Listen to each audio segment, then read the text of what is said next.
Hello friends, welcome back to Invest India Hub. As I promised, I'm back with my new video about how we can start investing in mutual funds.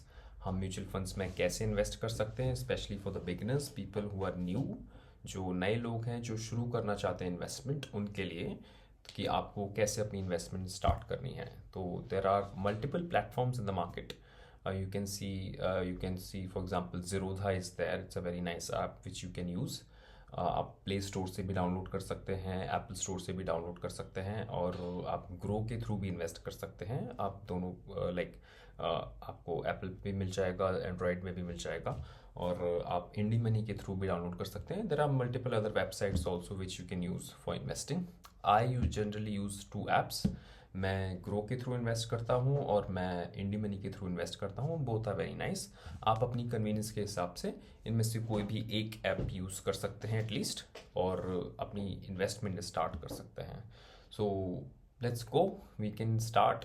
I will just show you couple of things on my accounts on Groww, because Groww का interface काफ़ी easy है और काफ़ी user friendly है, और मुझे grow पसंद है बेसिकली मोर. तो it's not a any, I am not advertising anything, but उसका इंटरफेस काफ़ी इजी लगता है फॉर बिगनर्स के लिए, people who are starting the investment journey in mutual funds.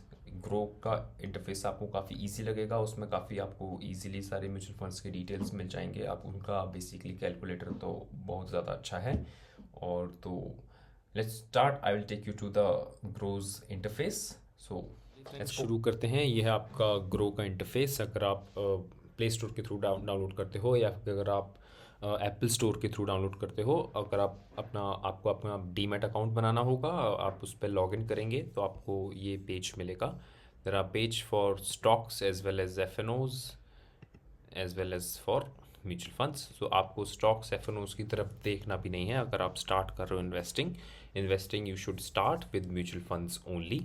तो चलिए शुरू करते हैं. अगर आप इसमें नीचे आएंगे, अगर आप इसमें देखेंगे, और आपको यहाँ पे कलेक्शन में आपको काफ़ी सारे टाइप के म्यूचुअल फंड्स मिल रहे हैं. आपको हाई रिटर्न एसआईपी विद 500 से भी आप स्टार्ट कर सकते हो. टैक्स सेविंग फंड्स, ये जो कि ईएलएसएस फंड्स होते हैं, इसमें आपको बेसिकली टैक्स बेनिफिट्स मिलते हैं, कि आप टैक्स बेनिफिट्स मिलते हैं आपको. ओल्ड टैक्स रिजीम में आपको 1,50,000 तक का रिबेट मिलता है. लार्ज कैप फंड्स, इसमें आपकी लार्ज कैप कंपनीज होती हैं, निफ्टी 50, जो कि मैंने आपको प्रीवियस वीडियोस में बताया. मिड कैप फंड में आपको मिड कैप की कंपनीज मिलती हैं. स्मॉल कैप मतलब स्मॉल बिजनेसेस, आपकी जो स्मॉल छोटी साइज़ की कंपनियां हैं वो मिलती हैं. तो we will not go with the high returns funds, because these are basically your PSU funds, you public sector funds, sectoral funds again. So हम सेक्टोरल फंड्स की तरफ नहीं जाएंगे, बिकॉज इन्वेस्टिंग शुरू करनी है तो अगर आपको mid large and small cap से या फिर इंडेक्स फंड से शुरू करनी है, तो I just take you through first with the large cap funds. तो अगर आप देखते हैं लार्ज कैप फंड्स में कई सारे आपको ऑप्शंस मिल जाएंगे. निपॉन इंडिया का large cap fund with direct growth. तो आपको ग्रो पे ये एक बेनिफिट है, आपको जितने भी फंड्स मिलेंगे सारे direct growth funds, most of them सारे आपको डायरेक्ट ग्रोथ फंड्स मिलेंगे. आपको डायरेक्ट ग्रोथ फंड्स में ही इन्वेस्ट करना है, ना कि रेगुलर फंड्स में.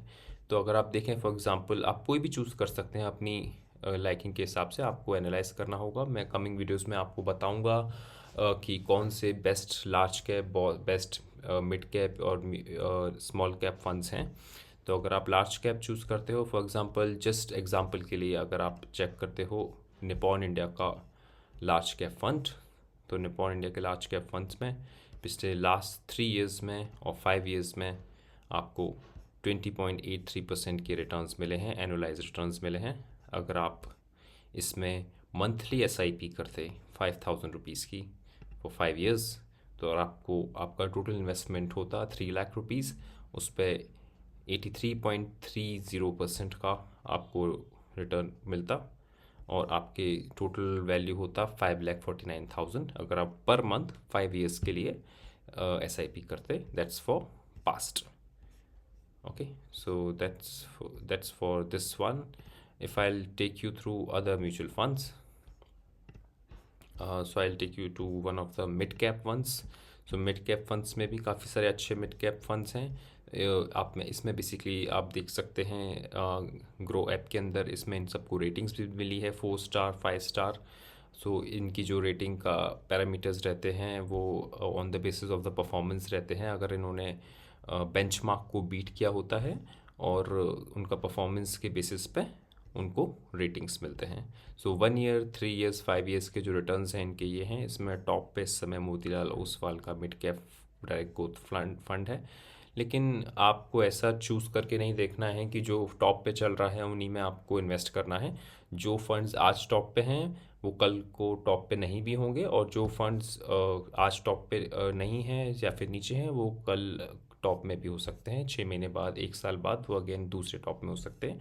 तो इनकी जो रेटिंग है ऊपर नीचे चलती रहती है। Do not decide on the basis of their rating. Decide कि कौन से जो फंड्स हैं जो बेसिकली बेंचमार्क को कंसिस्टेंटली आपको बेंचमार्क से ज़्यादा रिटर्न दे रहे हैं, बेंचमार्क को बीट कर रहे हैं, और उनका एक कंसिस्टेंस रिटर्न है, और वो कितने साल से हैं। फॉर एग्जांपल किसी न्यू फंड में अगर आप करते हैं, किसी न्यू फंड में अगर आप करते हैं जो कि 2 साल 3 साल पहले ही चालू हुआ है, तो वो इतना रिलायबल नहीं है। वो अच्छा फंड हो सकते हैं बट इट्स लाइक उनका कोई बैकग्राउंड, इतना ट्रैक रिकॉर्ड नहीं है। तो उस बेसिस पे उनको आप थोड़ा कंसिडर करना है, नहीं करना है, आपको कॉल लेना है। फॉर एग्जांपल अगर किसी जनरली आप अगर फंड्स को कंसिडर कर रहे हैं तो उनका at least track record, at least 5 years का ट्रैक रिकॉर्ड देखें, कि पिछले एटलीस्ट 5 ईयर्स से वो होने चाहिए। तो उस बेसिस पे कर सकते हैं। फॉर एग्जांपल HDFC का है जो आपका मिड कैप अपॉर्चुनिटी फंड्स, अगर आपने इसमें इन्वेस्ट किया होता 5 ईयर्स का, अगर आप इसका रिटर्न देखेंगे 5000 की SIP 5 ईयर्स के लिए, तो आप इसमें 6,35,000। तो आपने देखा लार्ज कैप में आपका टोटल अमाउंट 3 लाख के इन्वेस्टमेंट पे बन रहा था 5 लाख समथिंग, एंड नाउ यहाँ पे मिड कैप में बन रहा है आपका 3,35,000। बट अगेन क्योंकि ये मिड कैप कंपनीज हैं तो इसमें compare to large cap Groww, इसमें आपका जो रिस्क फैक्टर है वो थोड़ा ज़्यादा है। तो अगेन हो सकता है आप इसमें थोड़ा और ज़्यादा टेन्योर ले सकते हैं, मोर देन 5 ईयर्स ऑल्सो आप कंसिडर कर सकते हैं। अब आपको मैं दिखाऊंगा एक स्मॉल कैप फंड कि स्मॉल कैप में आपका रिटर्न किस तरह से बनता है। फॉर एग्जांपल अगर आप चाहें स्टॉक स्मॉल कैप में, फॉर एग्जांपल अगर हम बंधन का स्मॉल कैप रहते हैं, इसमें देखिए आपको कितने रिटर्न्स मिले हैं। बंधन ने पिछले 3 साल में 30% का रिटर्न दिया है, and which is like unbelievable types, right. It is correct only, but just that small cap में आपका जो ग्रोथ है वो बहुत अच्छा रहता है, बट आपका जो रिस्क फैक्टर है वो काफ़ी हाई रिस्क होता है।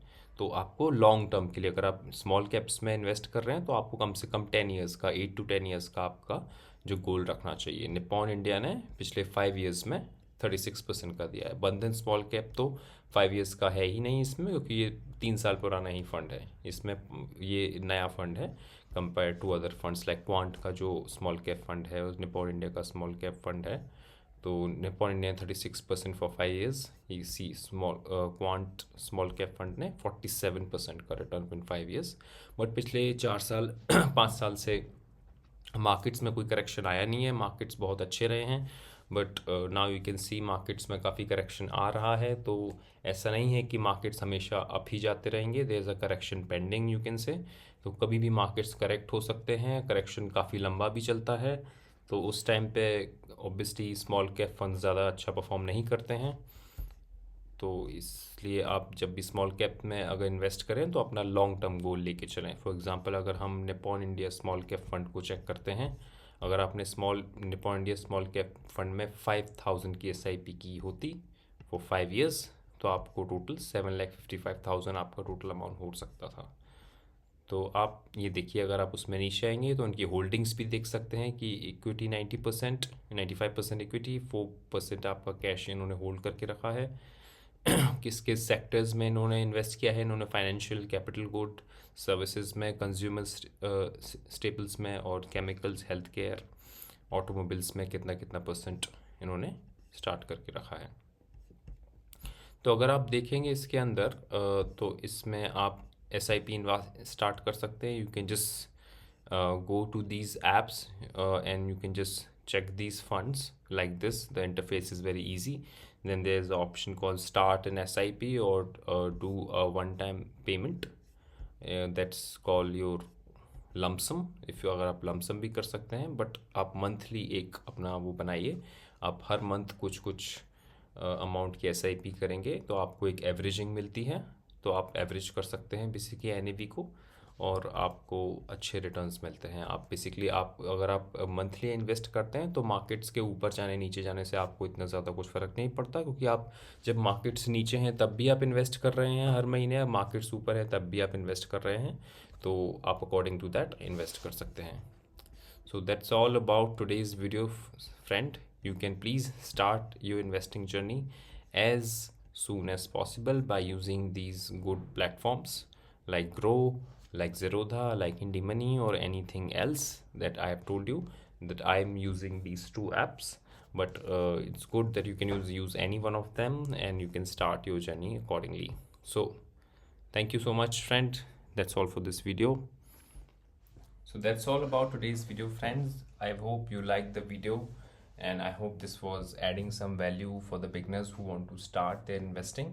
So thank you so much, and I hope I will be making more videos for your help and to how you can start investing. So thank you so much again, and please do not forget to like the video and subscribe the channel. See you again.